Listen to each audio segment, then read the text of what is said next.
안녕하십니까. 슬기로운 성경 통독에 오셨습니다.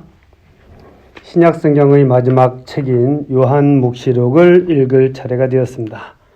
기도로 시작할게요. 성부와 성자와 성령의 이름으로 아멘. 말씀은 바로 내 곁에 있고 내 입에 있고 내 마음에 있다. 주님 성령의 빛으로 저희 눈을 여시어 주님이 길을 보게 하시고 저희 귀를 여시어 생명의 말씀을 듣게 하소서. 아멘. 성부와 성자와 성령의 이름으로 아멘. 짜잔. 자, 드디어 요한묵시록 이제 마지막 성경을 읽을 차례가 되었습니다. 요한묵시록은 22장까지 있는 모든 성경이 마지막에 있는 그런 책이고 그리고 우리가 다른 성경보다는 아무래도 좀 읽기가 어렵다고 생각되는 그런 성경이지만 여태까지 잘 해왔듯이 이제 마지막 성경도 좀 잘 읽어보도록 하겠습니다. 요한묵시록은 요한복음 또 요한 1서, 2서, 3서와 함께 요한계 문헌입니다. 요한계 문헌. 그런데 여기는 이제 뒤에 묵시록이라는 말이 붙어 있죠. 이 묵시라는 것은 감추어진 것을 드러내 보여주는 그런 것을 묵시라고 합니다. 기원전 200년경부터 기원 후 200년 사이에 대중적인 묵시 문학이 있었다고 그래요. 그 범주에 속하는 것이 바로 요한묵시록입니다. 박해 때 생겨났으며 그 목적은 박해를 겪고 있는 시련 중에 독자들에게 용기를 북돋아 주기 위해서 쓰였다고 볼 수 있어요. 저자와 또 독자들은 이해를 하지만 박해자들은 별 의미를 발견하지 못하는 그런 어법들을 사용합니다. 그래서 물고기 그림을 그린다든가 하면 신자들끼리는 서로 알아보지만 밖에 사람들은 못 알아보는 이런 것들이 이제 요한묵시록에는 많이 기술이 되어 있다는 것이죠. 그런 의미를 아는 것도 중요하다고 봐요.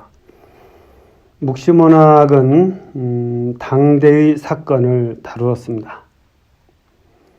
그래서 구약성경의 다니엘서는 안티오코스 4세의 박해 때 유다인들에게 희망을 주려고 쓰여졌고, 요한묵시록은 도미티아누스 박해 때 황제를 신으로 떠받들기를 거부한다는 이유로 처형과 위협을 받고 있었는데, 그러한 그리스도인들을 격려하고 또 용기를 주기 위해서 쓰였다고 볼 수 있습니다. 요한묵시록은 네로 황제 때라고 보는 사람들도 있지만 지금은 네로보다 더 박해를 심하게 했던 도미티아누스 황제 때를 이 요한묵시록의 시기로 보고 있습니다. 그래서 다니엘서나 요한묵시록이나 이런 그 묵시록적인 책들이 세상 종말과 같은 미래의 사건에 대한 예정표를 제시하려는 것이 아니었다 하는 것이 중요한 내용 같아요. 그러니까 미래 앞으로 세상 종말에 어떤 일이 일어날 것인가를 묵시록 저자는 생각하면서 그 내용을 쓴 것이 아니고 그 당대의 신앙인들에게, 고통받는 사람들에게 희망을 주기 위해서 썼다. 이것은 대단히 중요한 일입니다. 그래서 요즘 사람들이 요한묵시록을 가지고 자기 시대의 어떤 계시 또 미래의 어떤 계시로 보고 그것을 기초로 해서 신앙을 만들고 종교를 만드는 이런 일들이 있는데 그건 100% 잘못된 것이다. 그들이 했었던 여러 가지 예언들 다 이루어지지 않았다. 항상 맞지 않는다. 요한묵시록은 자기와 동시대 사람들을 위해서 쓰여진 것이다 하는 것을 우리가 분명히 알아야 됩니다. 그래서 요한묵시록의 저자가 이야기한 내용, 예언한 내용은 곧 일어나야 할 내용이죠. 곧 일어나야 할, 먼 미래에 일어날 그런 내용이 아니고 2000년 후에 3000년 후에 일어날 내용이 아니고 빨리 이 시대에 일어나서 그리스도께서 승리하신 것을 고통받는 신자들이 느낄 수 있었으면 좋겠다는 그런 내용이 가득 차 있어요. 내용은 악에 대한 그리스도의 승리, 또 하느님은 승리하신다는 그런 메시지를 문자와 상징과 또 무대 설정, 또 다양한 행위들을 통해서 반복하고 있습니다. 요한묵시록은 다른 서간이나 이런 것들과 달리 기승전결 이런 내용의 순서가 없고요. 교회, 촛불 이런 것들을 통해서 7가지 양상이 주기적으로 반복되는 그런 형식을 가지고 있어요.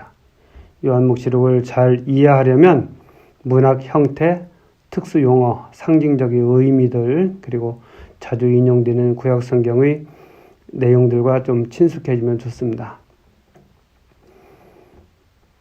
요한묵시록의 내용은 하느님은 모든 악에서 승리하신다는 내용이에요. 그러나 그런 내용과 더불어서 아버지 하느님은 만물의 창조주로서 흠승 받으실 분이시다. 그리고 예수님은 세상의 구원자이시다. 그리고 성령은 신자들의 삶을 어루만져주는 그러한 분으로서 나오고 있고요. 성삼위의 절대적 완전성이 지혜와 권능과 거룩함과 위엄을 통해서 드러난다. 또 우주는 하느님의 작품이라는 그런 내용도 나오고, 또 마리아에 대해서 마리아는 그리스도의 어머니로서 천국에서 빛나시며 천국의 성인들은 기도와 예배 안에서 우리와 결합한다는 그런 내용도 나옵니다. 사람들은 자유의지로 죄를 범할 수도 있지만 하느님께서는 의로운 일을 지켜주시고 잘못한 일을 벌하신다는 이 상선벌악의 내용도 들어있고요. 하느님은 지상의 일들에 무관심한 방관자가 아니시라는 내용, 우리를 은총과 구원으로 초대하신다는 그런 내용들도 요한묵시록 안에서 드러납니다. 그리스도는 영광을 입으시고 당신 교회에 가까이 계신 분으로서 믿는 이들과 함께 하시면서 믿는 이들을 위해서 활동하시는 그런 분이시다는 내용. 그리고 특히 그 요한묵시록 보면 뜨뜻미지근한 것을 거부하는, 미지근한 것을 뱉어버린다는 이런 내용도 있어요. 우리가 신앙생활을 어떻게 해야 되는지 이런 내용이죠.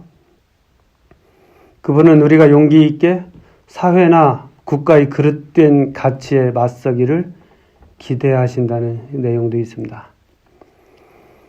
그러니까 이 박해 시대에 박해에 맞서서 무엇인가 해야 되는 것이죠. 잘못된 가치관을 고치는 것에 노력해야 된다는 그런 의미를 묵시록은 담고 있다.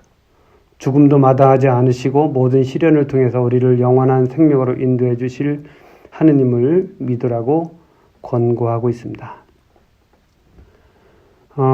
제가 영원한 도움 성서연구소에서 만든 성서 40주간 성경 읽기 안내 신약편과 또 성바오로 출판사에서 나온 꼭 알아야 할 가톨릭 성경 길잡이를 참고해서 성경 통독을 하고 있는데요. 그 내용들 간단하면서도 성경을 쉽게 이해할 수 있도록 잘 안내해주는 좋은 책들입니다. 요한묵시록은 이런 것들을 참고해야 돼요. 그래서 이 묵시록 저자의 관점 자체가 현재다. 그 당시 현재다 하는 것을 분명히 알아야 됩니다. 그래서 그 당시 박해받는 사람들에게 곧 하느님의 나라가 올 것이라는 것, 하느님께서 승리하실 것이라는 것을 알려주는 것이 목적이었지, 세상 마지막 날에 14만 4천 명 이런 내용들은 사실 먼 미래를 향한 예언이라기보다는 그 당시 사람들에게 주는 용기를 주기 위한 내용이었다는 거. 요한묵시록에 자주 나오는 단어나 숫자나 이런 의미들, 우리가 조금 더 필요한 것들은 알도록 노력하면서 요한묵시록을 읽을 예정입니다. 이렇게 오늘은 요한묵시록에 대한 간단한 인트로 정도로 할까 합니다. 자, 기대가 되죠? 요한묵시록 그냥 어려운 것은 아니고요.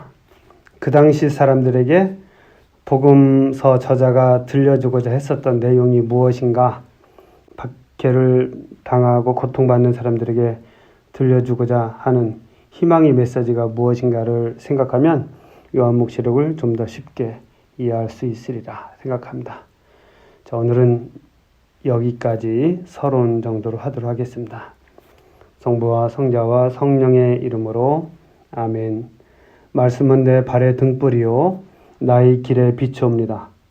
주님, 저희가 성경을 생명의 말씀으로 믿고 기도하며 살고 선포하게 하시어 언제나 성령 안에서 평화와 기쁨을 누리게 하소서. 아멘. 성부와 성자와 성령의 이름으로 아멘. 감사합니다.